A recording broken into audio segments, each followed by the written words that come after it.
in the morning I was talking to you about the usefulness of having a human body in which you can, by suitable practice, find out who you really are as a spirit, as a soul, as an immortal soul, the one that is never born and never dies.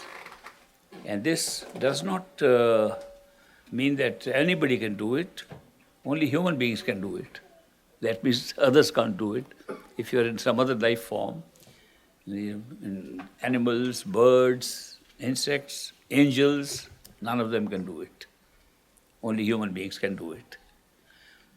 And the reason for that is that we have a gift called free will. Free will means we think, we decide for ourselves. Our mind has the capacity to feel that we have options open and we can pick up any option we like. Especially because we don't know that the options have been selected previously. We think we are making the selection now. That looks like real free will, which means we can make choices. When you can make choices, you can become a seeker. If you seek, then you find. So you cannot be a seeker if you don't have free will. So this gift of an experience of free will is the greatest gift given for human beings only. Only human beings have that. Others don't have free will. They live instinctively, programmed, and they just go with what is already marked out for them. All reactions of other forms of life are instinctive. Human beings deliberate and think, should I do this or not do this? Is it better or worse? And that is free will. It is the same free will that makes us seekers. Is there something more than what I have? Is this world the only thing that I have? These questions come up. And we are baffled by the mysteries of life right here. And we are baffled by the mysteries of our own self. And what is consciousness? What is life? Why are we here? What's the purpose of life? Why did we come here? Why are there so many differences between people? Why is there so much discrimination in nature? If we are all God's children, this is for those who believe in God and think we are all children of God. If we are all God's children, why did He make us so different? Why did He make some rich, some poor? Why are so many afflicted by disease and by going through accidents? Others are leading a better life. Why all this? These are very fundamental questions that come to all of us, and we can't get the answers. We go to religion, we go to spiritual groups, we go to philosophers, and there are no answers. But the truth is, the answers to all these questions are lying within us. If you go within our own self, the answers are already hidden inside us. It is like a great treasure has been put into our own heads in a locker inside. And we are searching for pennies outside, running around searching for pennies, not knowing what a big wealth we are carrying in our own head. Everything that you can see outside can be seen inside. Everything that you see in this universe is also there inside. In fact, it is in a more real shape than the outside. When you see the world inside, you will find that the world outside is just a copy of the world inside. This experience, ability to see that, is a great human capability, that human beings can have these experiences. All that is required is a proper system, proper method of meditation. A meditation which teaches you how to withdraw your attention, not focus your attention. We are so used to focusing attention on something outside of ourselves that even when we want to withdraw attention, close our eyes and want to feel we are in the head, we make a picture of ourselves, a little image sitting there in the head, and looking at it, little realizing that picture of ourselves is not ourselves. The one looking at it is ourselves. And we don't look at that at all. We don't feel that at all. So there is a method in this meditational technique which leads to high quality meditation. Quantity doesn't matter at all here. Somebody says, I've been meditating every day for so many hours, for so many years. Means nothing. If you're doing a mechanical exercise with no result, it means nothing.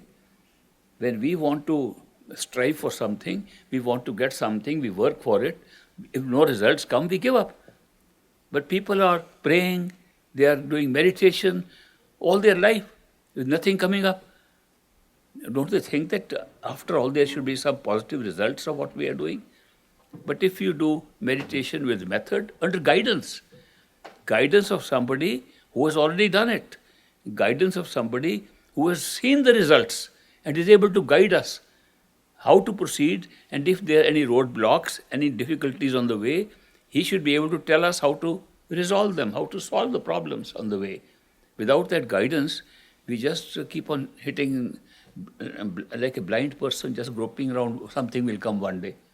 It doesn't happen like that. So that is why guidance is necessary. Now, when I say guidance, I mean guidance from somebody who has experienced this. Not guidance from somebody who is very learned and read all the books. You can read all the books. You don't get enlightened. You have to have a practice of your own to have your experience. So guidance of a person who knows little more by practice, by little experience, is necessary to get good results in meditation. Meditation starts from the eyes. Why? Because in the wakeful state, we are looking at each other from the eyes. We feel that we are behind the eyes as conscious beings. We feel that the body functions from our driver's seat behind the eyes and the head. Now, there are two ways to meditate. One, to go below the eyes, and one to go behind and above the eyes. Most of the yogic practices today are confined to putting attention below the eyes. They think it's very important to go below the eyes into the energy centers which are running this body, running our experiences in this body, running experiences of sensory perceptions in the body, and physical experiences. This area of the body from the eyes below is called pinda, or physical body. It has only to do with the physical experiences in this world. But the area from the eyes above is called the Anda and Brahmanda, which means of the ethereal nature, of the astral nature, of sensory systems alone by themselves, and of the true nature of creation, to go into that. Therefore, if you want to have experience of energy, you can go down into these various centers below. If you want to have experience of higher awareness, then you go behind the eyes and above the eyes. There's a difference between energy and awareness. We sometimes use these words very loosely, saying there's a great energy which has led me to high awareness. Energy never leads to any awareness. Energy leads to energetic experiences. Energetic experiences can be created in so many ways. People say, I did my yoga at the heart center, I saw stars shining. I said, if I knock you on the head, you'll see the same star shining. That's not a big deal. I was at Harvard University, two professors were experimenting with mushrooms. They're experimenting with LSD, DMT. They isolated this acid from the Mexican mushroom to start with. They were professors at the same time, professors of psychology. Dr. Richard Alpert and Timothy Leary. They were both expelled for doing these experiments with acid from the university. And they had set up a yoga center there. And in the yoga center, they were experimenting with drugs, experimenting how we can have a kick. They got a lot of highs. So in one of the parties which I was invited, I saw a group talking about it. So I also talked to them. That's how it happened, that you see the colors coming, the walls come up to you. I gave some description, and they looked at me, you too? I said, I've never had drugs at all. Then how are you talking about this? I said, I have practiced the yoga of the heart center, and these centers, they create the same experiences. They invited me to give a talk in their center. The title of the talk was Turning On Without Drugs. So I gave a talk that these are not big deals that you're talking about. These are energetic experiences, because the energies run the whole system. The energies run our physical systems. So, but if you want to have higher awareness beyond the physical, if you want to have higher awareness beyond the overlap of the sensory and the physical, if you want to have awareness of the soul, That's not possible through these chakras at all. These 6 lower chakras, they give only energy experiences of this overlap, which is creating the physical world around. People have out-of-body experience. Okay, you can think of something outside now and say, I'm standing on the road. There's an out-of-body experience right there. By imagination, you can create an out-of-body experience. And this looks imaginary because your attention is more on the body, not there. If you put more attention there, that will look like a real out-of-body experience. Don't take these as some big things of awareness. You're not getting any knowledge of the higher self. You're just getting strange, unusual, maybe sometimes wonderful, sometimes unpleasant experiences. So the real way to discover who we are is not to go below the eyes, but to go behind and above the eyes. Just like these are 6 centers of energy, there are 6 centers of our astral self also behind. This is called Pinda, or physical body, Anda, or the astral self, the sensory self. Then there are 6 centers of Brahmanda, and where our true home is Sachkhanda. That is the 18 centers in all. And the 12 centers are behind the eyes. They don't come down at all.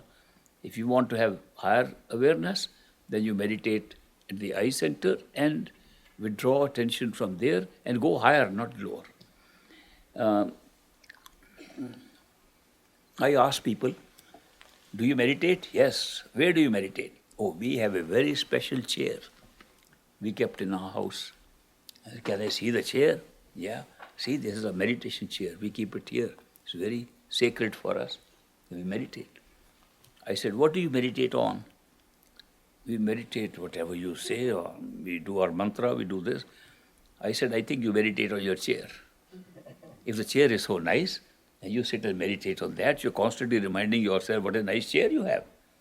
So you're meditating on the chair. Some people have set up a special room. This is our meditation room. This is our temple. This is our place where we think of God. But the room is earmarked for that. So the attention remains in the room. You don't go anywhere else. Your mind roams around and is enjoying the wonder of the nice room you have, which is set apart for that. Mind thinks of nothing but the room and all the other thoughts that can come around outside of yourself. Therefore, the very first requirement for effective good meditation is not to meditate outside on a chair in a room, but to meditate inside, considering this head to be your room and a chair artificially, imaginatively placed there to be the chair. That draws your attention automatically to the right place to start your meditation. If you close your eyes, you will find that you see darkness. The darkness is not inside. It's still outside. But you are inside. The point from which you are looking at the darkness, that's inside. The darkness is still outside. Why it is dark? Because you close your eyes. It does not mean that by closing eyes you are inside. By closing eyes, you have stopped seeing what is in front of you, and that is not inside. So don't consider that area to be inside. But you know you are looking at the darkness. Where you are looking at the darkness from, that is inside. And if you can think of that, imagine that position where you are looking at from, that you are actually located there. Once you know you are located there, you can start meditation.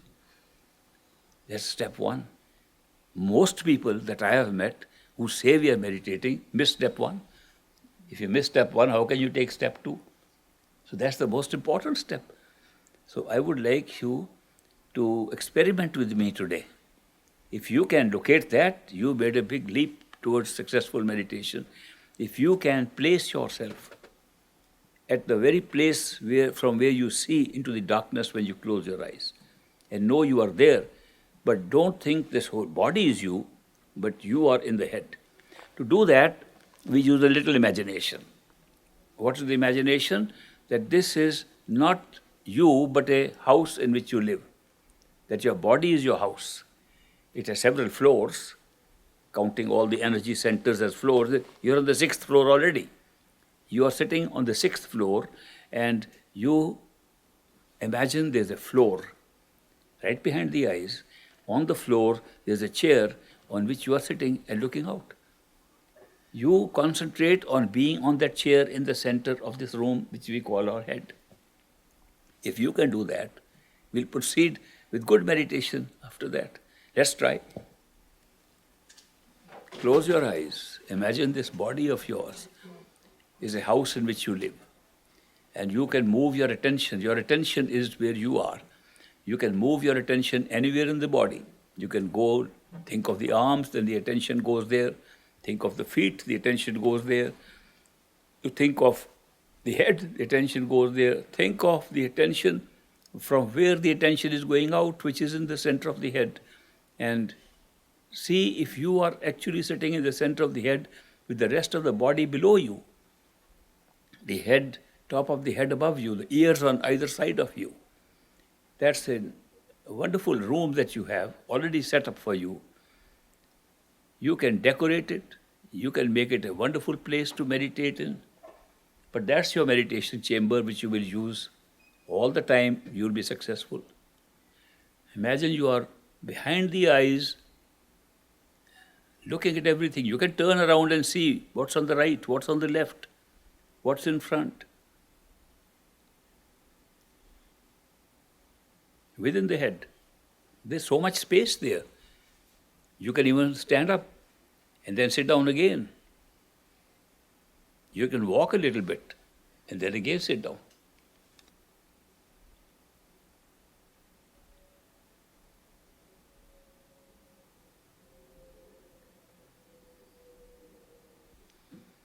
Don't think of anything else except where you are. What are you watching? Where are you? What is just next to you, on either side? What's around you in that space? If you see any lights, figures, images, ignore them. Consider where you are sitting, in the center. Keep your eyes closed till I count 5. 1, 2, 3, 4, 5. Open your eyes. Welcome back. How many of you could feel you were in the center, in the head? Pretty good. How many of you could not do it? You had a problem. How many of you had a problem because you were thinking of something else and couldn't stay there? That's common, yeah. The meditators prescribe the use of mantra, repetition of words. It has several purposes, but one of the purposes is to prevent the mind from thinking of other things when you are located in this third eye center behind the eyes. This is repetition of words, words which may not have any connection with outside things. You repeat those words to squeeze the words of thought out and keep the mind, the thinking mind, busy with those words so you can think of other things less than this. That's one of the purposes of using a mantra. A mantra generally does not consist of words that have meaning outside. For example, a very bad mantra would be a good large pizza. If I decided to do a mantra and say good large pizza, I am never going to go anywhere inside. All the time a pizza will be in front of me. Therefore, a mantra is good which has either no relevance, no meaning for us. And if it has a meaning, it has a meaning with something we should be expecting to see inside. When perfect living masters who have practiced this art want to help us, they give that mantra, they give those words which are related to experiences we will have inside. We have not had those experiences yet. But when we have them, we understand why these particular words were given to us. But in any case, it does not draw our attention outside. If you have to have a mantra which is temporary because you have not been given one by a master, by a guru, by somebody, you can coin a mantra, but it should be one which deals with the spirit. For example, you can have a short sentence, expressing your love. Love comes from the spirit. You can have a short sentence appreciating the beauty of what you see inside, the beauty of your experience being there, something like that. A short phrase, you keep on repeating, the mind will get busy with that. This is one of the biggest distractions in meditation, that even when we are trying to repeat those words, the mind can still think of other things. It seems to repeat the words with the tongue and think of some other things with the mind. Even if you are able to think with the mind seems to have different channels, that it is repeating words and top of it is making comment also. Yeah, you are repeating too fast, you are, as if there are two minds, two voices. Sometimes there are three. Sometimes when we block all three, by making all three voices say repeat the same words, then a person appears, some friend of ours appears, telling something else, distract us. The secret of good repetition of mantra is, if a friend appears, somebody appears, make the friend also join in the mantra. Don't try to say, okay, let me put back my attention. No. Make it a chorus going on. Whoever comes in, whatever voice comes in, they all join in. At the end, you will find a huge chorus of voices, all repeating the mantra at the same time, and your mind can't run anywhere. Have you ever tried this? This multiple voice, the mantra, that helps much more than just repeating and thinking of something else at the same time. Now, how many of you have a mantra? Oh, most of you. How many of you don't have? You can make up one today, a short sentence. Anything that you repeat, but don't keep on any other words except the repetition of those few words. Okay, now let's try the multi-language, the multi-level mantra. That any voice that comes, yours or somebody else's, you all join in that voice in repeating the mantra at the same time. And let's see how better it works. Close your eyes. Let's start. Locate yourself in the 6th floor of your house, in the meditation chair or rug or pillow, whatever you have. Sit in the center, behind the eyes, and repeat slowly, listening to what you are repeating. If any other voice comes, listen and join in. Let two voices repeat. 3 come, 3 repeat. Any number. Don't let the mind think anything else except the words of mantra. And you listen to them intently, with a lot of attention.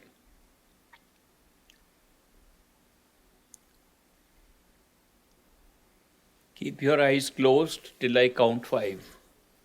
1, 2, 3, 4, 5. Open your eyes. You can rub your eyes. With longer meditation, you'll find when attention is withdrawn to get back to body awareness. This helps. So rub your hands and your knees and eyes. That's why I routinely do it. How many of you are able to do this better than last time? Better, that's good. During this exercise, which we were doing, this meditation in multi-voice mantra, did anyone hear any other sounds besides the sound of the mantra? Well, when you hear an inner sound, not the sound of your own repetition, and it's not connected with any sound outside, you can switch between mantra and the sound. Because the sound is coming from the center of your own self, the sound of consciousness. And if you listen attentively to the mantra or listen attentively to the sound, the attention gets pulled behind the eyes. Both of them are useful.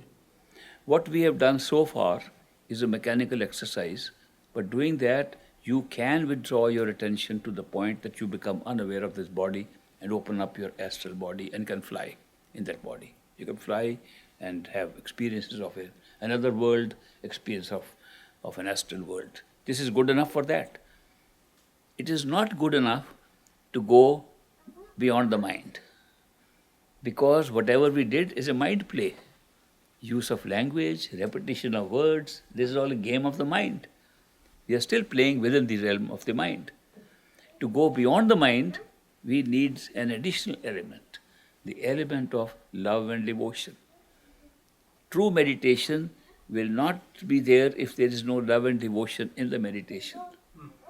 To have that feeling of love and devotion, you must have a beloved to whom you are expressing your love and devotion. Very often, we have somebody we love deeply, and we meditate upon that automatically. But very often we are disappointed in life with so-called beloveds, so-called people who we thought are real beloveds. But when we come across a perfect living master whose love is unconditional and we have experienced it, it becomes easy to focus on that person, easy to focus on a perfect living master and his love if we have experienced it. If we have seen him maybe more than once and know that there is that pull coming from there and that's the real pull, then we can use that as the figure for expressing our love and devotion while we are doing the repetition. That's called dhyan or contemplation of the face of your beloved. While doing this, makes this meditation not only meaningful and more effective, it can eventually lead us even beyond our own mind, and we swim in love, which is an intuitive knowledge, and that takes us to a still higher stage beyond the mind. Without love and devotion, you cannot go beyond the mind. Let's try, just as an experiment, that now you add this other element to your meditation, which you were just doing, that instead of merely repeating words, sometimes in repetition of the words, pause and talk to your beloved and look at the beloved. Is the beloved visible to you? Can you see and converse? Complain if you have a problem. Tell how you feel. Make it a personal conversation with somebody that you love. If you have a master who loves you and you love him and you experience that, that's a very good choice. If not, anybody that you love really, you can be a substitute for temporary mantra at this time, temporary image at this time. Let's try. Close your eyes, go back to the mantra. Multiple language, multiple channel mantra. And in that, you also bring in now your beloved and express your love and say how you appreciate what you are getting and how you have some complaints about what you are not getting. How many of you could successfully do this? How many of you enjoyed this session? You see, by introducing love and devotion in your meditation and making it a personal encounter with your beloved, it becomes interesting enough for you to meditate. Otherwise, it's called dry meditation. That means boredom. We just try to do it as a chore. We have to do so much. And people say, oh, I have to do 2.5 hours of meditation. And 2.5 hours don't pass. Every time we think 2 hours have passed, we look at the watch, only 15 minutes have passed. So you see, time seems to change so much. A friend invited me to San Francisco. And he said, oh, I am very happy to see you, Ishwar. You are an old initiate, old meditator. And it's great for me to meditate with you tonight. Early morning, 3 o'clock, we'll meditate. Actually, to tell you a secret, I was tired. I wanted to sleep that night. But anyway, to keep up my appearances with him, I also got up. He put the alarm on. At around 3 o'clock in the morning, we were up. And we were both meditating next to each other. I knew he's a serious meditator, serious disciple of a master. So I respected his meditation. And I had, become a little bit of a old veteran in this. So one can take it easy. So while he was meditating seriously, I was from time to time opening the corner of my eye to see him, what he was doing. Somehow, by coincidence, every time I opened my eye to see, he was also opening his eye to look at his watch. Every now and then, I would say, what is he doing now? Like that, quietly. After 2.5 hours, which are grueling 2.5 hours to wait like that, he said, oh, we had a great meditation session. I said, truly, it was a great meditation session. The only thing I want to point out is, it was a great meditation on your watch. It was not meditation or either on the third eye center or on your beloved or on the way inwards. So this kind of meditation, just to make up a certain quantity of meditation, to make so many hours with no intensity in it, with no feeling in it, what good is it? People have been doing that for years, some of them, 40 years, some of them, and thought they were on the spiritual path. Spiritual path is, every time you meditate, you take one little step forward. Also, if you meditate intently, which means that the mantra you repeat, you listen intently, nothing else should be there except listening to the words you are repeating slowly, deliberately. Or if the sound can be heard inside, to listen to that sound with so much attention that you forget everything else. 15 minutes of such meditation is worth more than 2.5 hours of the other. Therefore, it's not the quantity of meditation. Also, people think there is a certain sanctity about the timing of it. We have to get up by alarm at 3 o'clock to do it. But at 3 o'clock, if you are too sleepy and you doze off during meditation after 5 minutes, what good is it at 3 o'clock? At 5 o'clock, you get up, you are refreshed. Some of the people are refreshed at 6 o'clock. How can the hour be more important? No, we hear that Master said that you should meditate at 3 o'clock. Great Master said himself. It is true. I was initiated by Great Master. He said, get up at 3 o'clock, and explained why. He said, 3 o'clock, everybody else is sleeping. The buses haven't started running outside. Trains are not coming early morning. There's no telephone ringing. It is just quiet. It doesn't mean that there is a special thing about 3 o'clock. And therefore, it's just a suggestion that if you meditate at a time when there's least distraction, it's more useful. Let's not make it as if it is some kind of ritual. Meditation is an experimental way to find out who you are, an experimental way to find out what lies inside if we can withdraw our attention inside and forget what is outside, forget what the body is. It's a method to find out. So use it in a scientific way, like an experiment, and not that just a ritual that it's a... Religions have suffered, have lost spirituality just because they spend so much time on ritual. Ceremonies, rituals, keep on doing them and keep on remaining out. They started with spirituality. All religions said, go within and find the truth. We are spending all our time outside. Now if we make our true path known to us of meditation and make that also a ritual, we are just making a religion out of spirituality again. So that is why, think of it as an opportunity for a human being to concentrate attention and find out what happens. We have been given this gift: imagination, attention, concentration of attention. 3 things all of us can do. We can imagine we are sitting in the head. Good enough. Whenever we imagine something, our attention goes there. When we imagine we are sitting, that this is a house, we are imagining there's the head of on top of this house is a 6th floor, and we are imagining sitting on the 6th floor, there's a nice floor, we can put curtains, drapes, we can put a nice carpet there, we can make it like a good place for meditation inside, using imagination. Then we use the second method.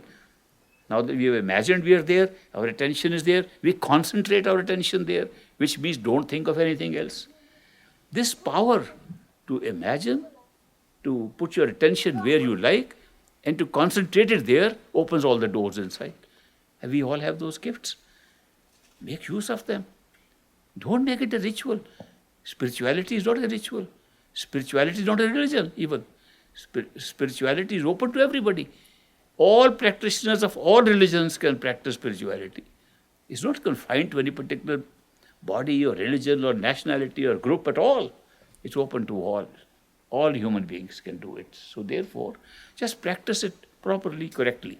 If you have a problem, ask the mentor, ask the guru, ask the master, what next? Don't say, I have got something, one day I will get something. No, that's not you making use of the technique of meditation. Then there is a thing called initiation by a perfect living master, which I think is an even more valuable thing, though we can't understand what it is.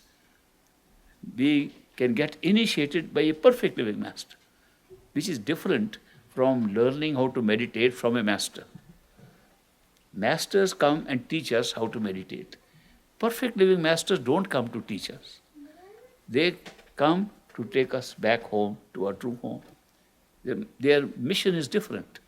Their mission is this soul, the spirit, has been trapped in mind and body in this experience for so long, has been seeking to go out. Now is the time, let's take this soul out. That's a different thing. The teachings are all very easy to follow because thousands of books exist on the same teachings. There are videos, books, all kinds of things available to us for teachings. Teaching is not a big thing. And there are so many teachers, thousands of teachers teaching the same thing. So therefore, it's not the teaching. Initiation by a perfect living master is something different. It is different that you have established a friendship with somebody who says, I have been to my true home, I know where it is, your turn has come, we have become friends here, we have to travel together and go back home. That's initiation. Initiation does not take place by words. Initiation takes place by establishing a relationship right behind the eyes where we are trying to go. It is at the 10th door. That means these 9 doors, these 9 apertures, 2 eyes, 2 ears, 2 nose, nostrils, mouth, and 2 lower apertures. These 9 doors are opening our attention outside. They're connecting us to the world outside. But when you put your attention there, you open the 10th door. The initiation takes place behind the 10th door, inside. A perfect living master connects himself, places himself inside. Any disciple, any follower, he picks up and says, you're initiated, he places himself, you go there, you'll see him. You'll see that the perfect living master we're talking about is not even a person outside. There's a temporary body like ours. If our body is temporary, so is the perfect living master's body is temporary. That's not a master taking us to immortality and eternity. The eternal master is inside, each one of us.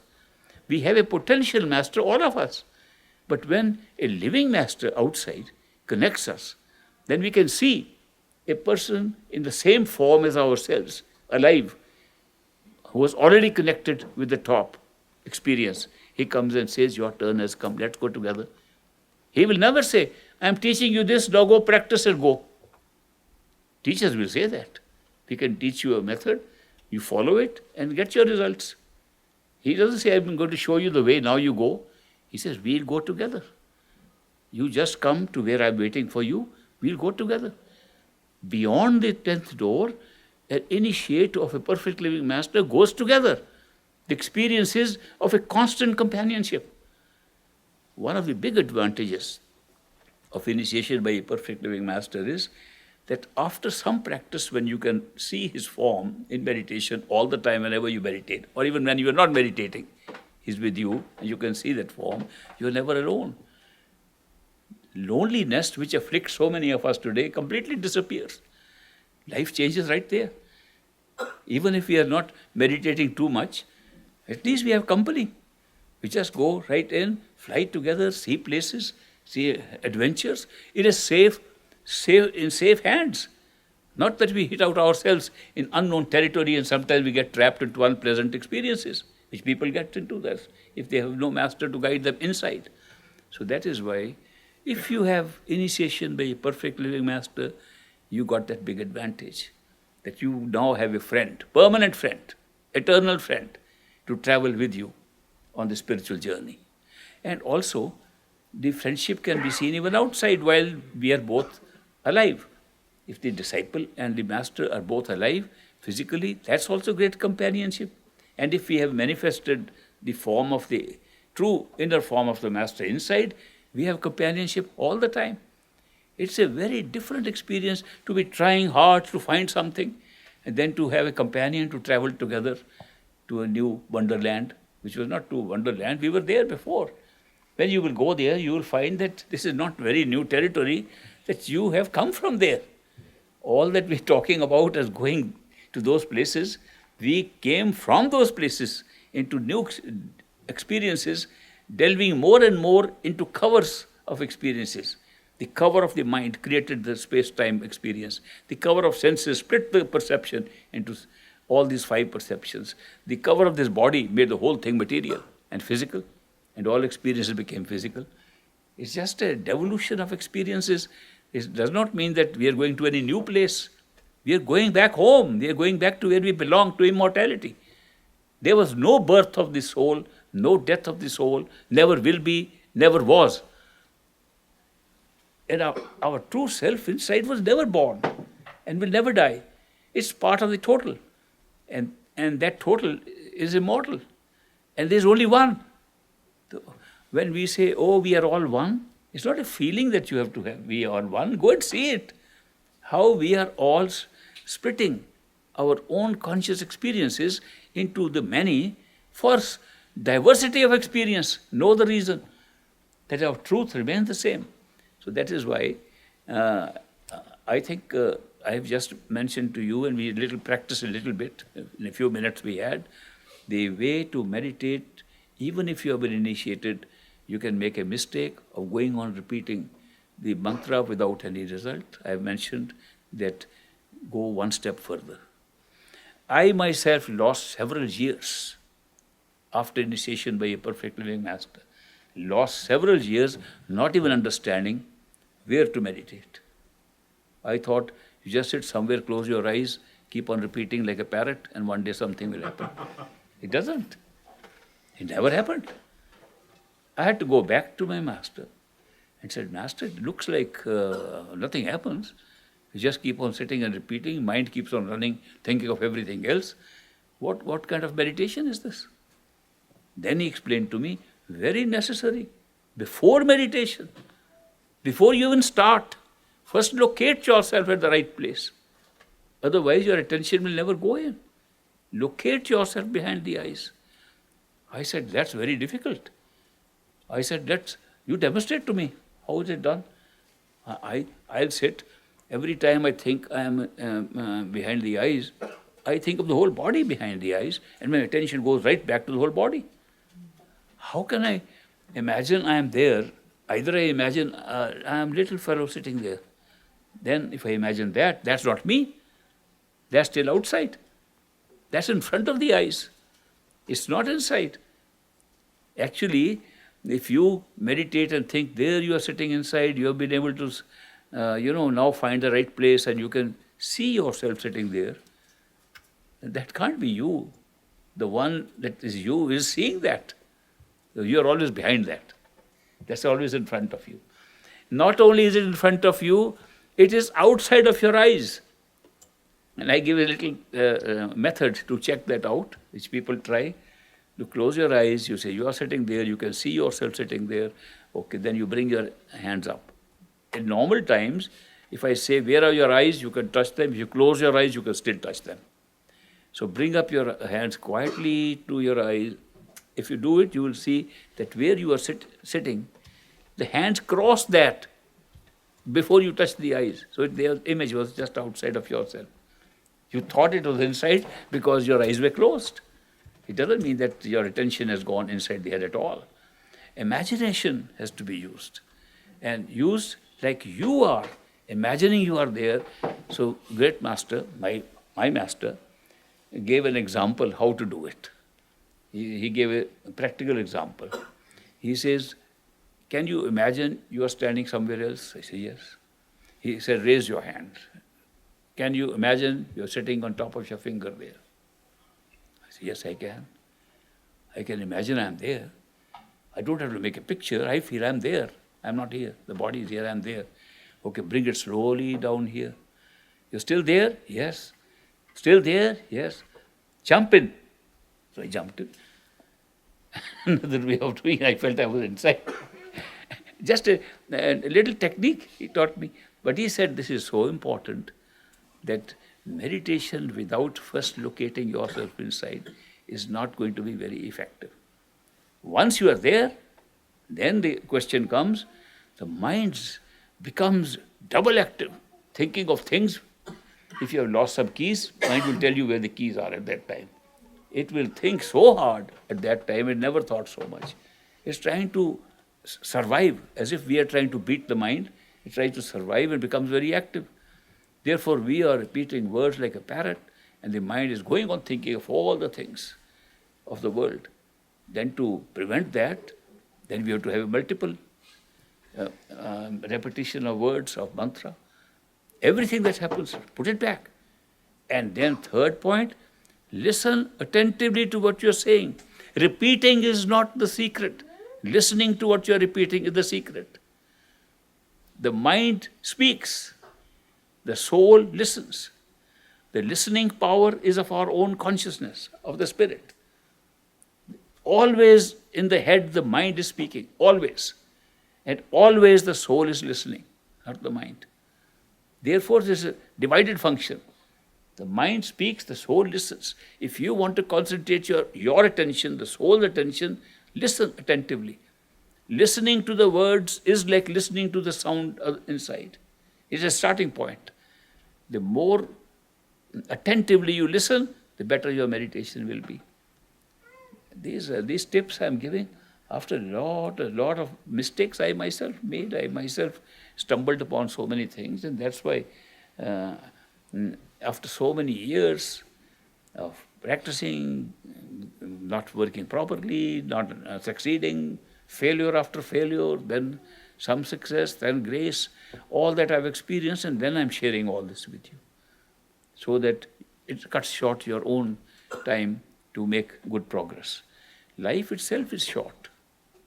This discovery of your own self is in a way, lengthy process, because it requires change of an attitude, a curiosity, a seeking to develop first, then you take it seriously, but the diversions and the distractions keep on away. It takes a long time to get that kind of a intense seeking that you say, I am fed up of this, this is not mine. To get to the attitude can take a few lifetimes. So one lifetime is a short period. But if we learn from these experiences of those who have been experts in this, who have done this before, we cut short our own time in making progress. That's why I came here to share these experiences with you. And this path is not book knowledge. The books record these things, but they can't record very accurately, because they're not always words enough. There's not any language to describe some experiences which are different from experiences outside. The yogis who are practicing yoga in India, somebody said, can you tell us what you see? All they could say is, neti, neti, neti, not this, not this, not this. They couldn't describe what it is. They could say it is not none of these things. So language cannot always describe these things. We make stories, analogies, comparisons with things like here to create interest and to say some resemblance of these things is there. But the experience is so remarkable, so wonderful. Each one will go through those experiences of discovering that you have so many layers upon layers of costumes you are wearing. It's like costumes. When you take off one costume, you find the inner self. It's like for every act we do in a play, we put on a new costume. This physical costume we have put on is for a physical play. And there's an astral costume we have put on, sensory costume for astral play. And there's a mental costume we put on for the mind's play. And there is no costume when we are our own self-soul. And we have a play right there too. And what's that play? When we have none of these costumes, the play is of individuation. We still play like we are many of us. Then we remove that individuation, that is also a costume, and find there's only one. There's totality of consciousness within which we have all participated. We never left. It's all, the whole show is taking place within one consciousness, that total. The many is also being created in the one. The different forms of costumes are also within the one. And a discovery of your enlarged awareness to that level shows you who you are. And that's our final true home, where we discover that we are participating. There's only one. Somebody described this, that we are not a drop in the ocean. We are an ocean in the drop.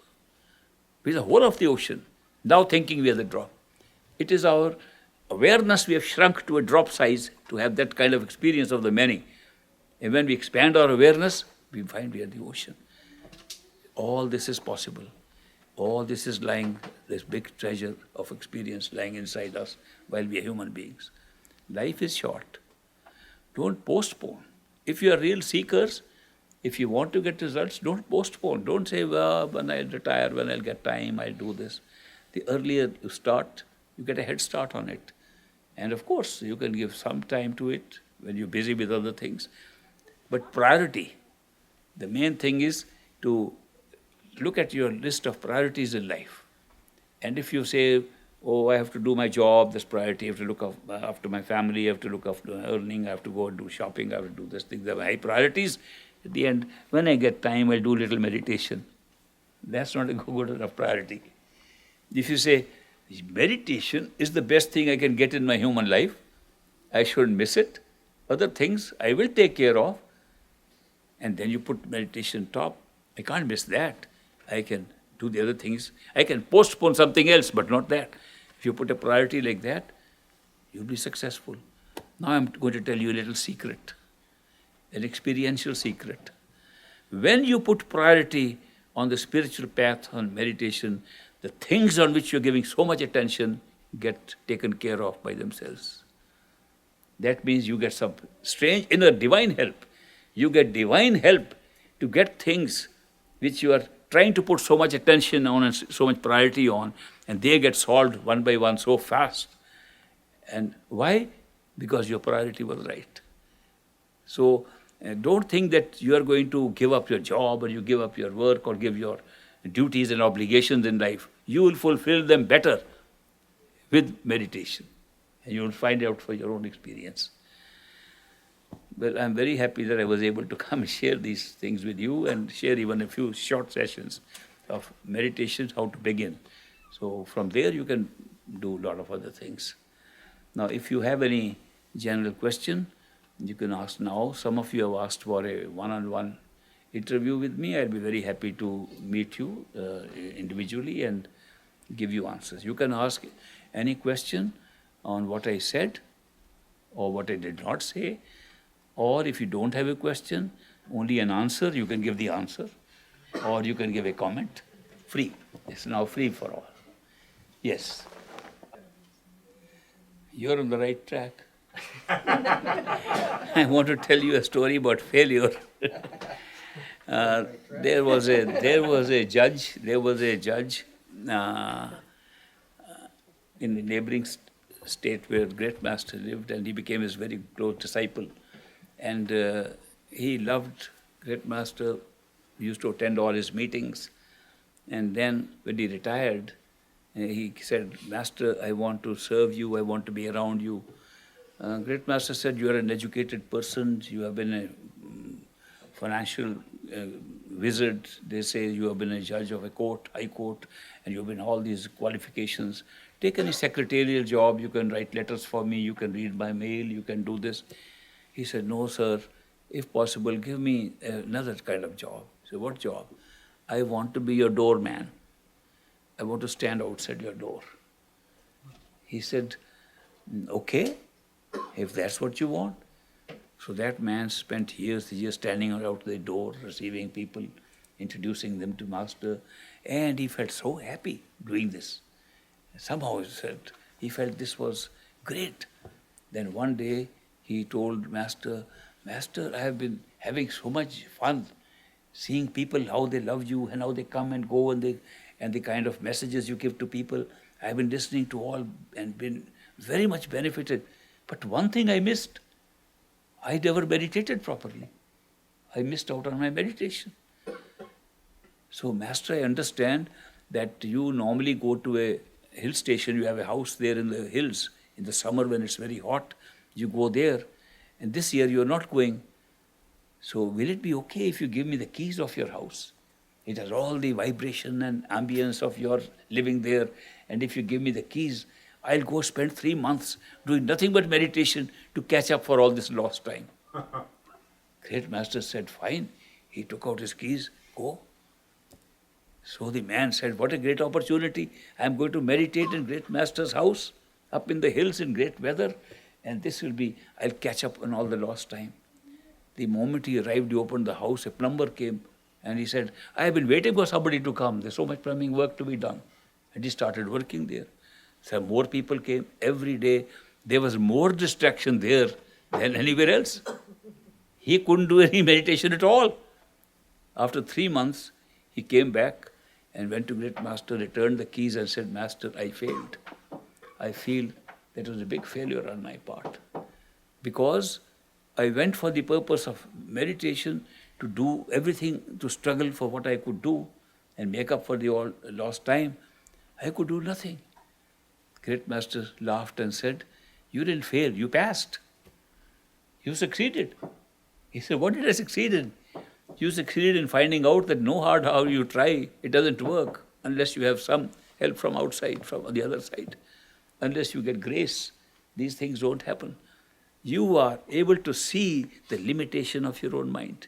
You're able to see the limitation of your own struggle, the limitation. When you fall in love with a beloved like that who pulls you from within, you get these lessons, and the beloved then pulls you. Because so long as we think, I have to develop this, I have to develop this, and you can't do it, then you feel you are a failure. After that, the beloved pulls you, you say, oh, that was the way. I didn't know. This pull comes from the other side. So it's a process. It's a step in the same direction. You're on the right track. Yes, yes. I haven't been meditating that much. I'm glad you brought it up because now I get to meditate. Very good. I'm very happy. Keep meditating. Okay? Anybody else? Yes? I know meditate. You know? Very good. No, I did. He never meditated. No? Okay, he will learn. Let's grow a little more, then you will learn. Okay? All right, I'll have the personal interviews for those who have asked and they've given their names. I think David has, you have, Connie has. There's Connie, and she has the list. If anybody has not given the name and there's time, you can still give the name. Okay? Thank you very much. It was very nice to meet all of you here.